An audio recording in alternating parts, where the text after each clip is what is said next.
Hi guys, it's John back again with another final reveal video. Today it's the turn of the Frog North American OV10 Bronco, and this is a kit which I've had some serious issues with. I do want to talk about it. It's not actually a terrible kit, and I do think it is actually the same sprue that you get with the Hasegawa model in 72nd scale as well as the Frog one. It's the same, I'm sure it's the same model. But there aren't any real serious fit issues airframe wise, but the canopy glazing, the build up of the actual canopy itself is an absolute nightmare.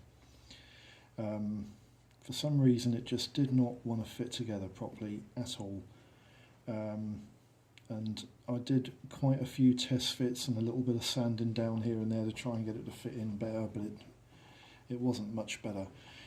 Anyway, the kit I decided to build was a Marines variant. I didn't want to use the markings that you got with the kit because the markings that you got with the kit were terrible.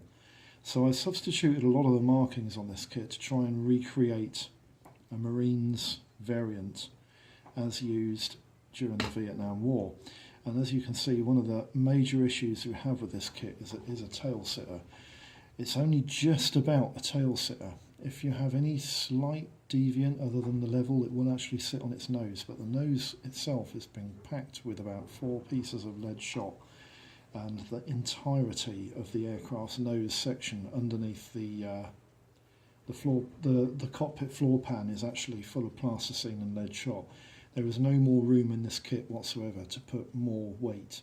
I even put 2 lead shots, one each, in the engine nacelles behind the propellers, which is why they poke forward a little bit, because they don't really want to sit properly, and it still sits on its tail. It's a really tail heavy model, and I think in any scale it would be a tail heavy model. There's an awful lot of plastic behind the actual main gear there. As you can see, there's a lot of weight behind the main gear.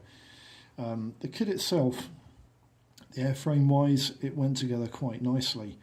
The loadout on it is it's satisfactory. The actual kit itself is okay. When you think of the age of the kit, I mean, it's an old Frog kit. It's not bad. I actually found it wasn't bad at all. It went together quite nicely, although the kit itself was missing some Sidewinder missiles, which I managed to get 2 spares from another kit that I built recently, which was the Grumman Tiger. There were 2 spare missiles in there, so I used those for this kit, and they fitted together quite well. The propellers do blow round, I'll show you, and they blow round in opposite directions, which is quite nice because the real aircraft had opposing rotating propellers. Turboprop powered engine, of course. The aircraft is powered by turboprop engines. The Bronco is a nice looking aircraft. I actually thought, when I was building this, I do like the way this thing looks. It looks quite nice. But the Frog transfers were absolutely terrible. The only Frog transfers I could use were the black strip on the top of the wing there, as you can see. The rest of them, they were awful. They just fell to bits. They ripped up. They were terrible. It might be to do with the age or whatnot.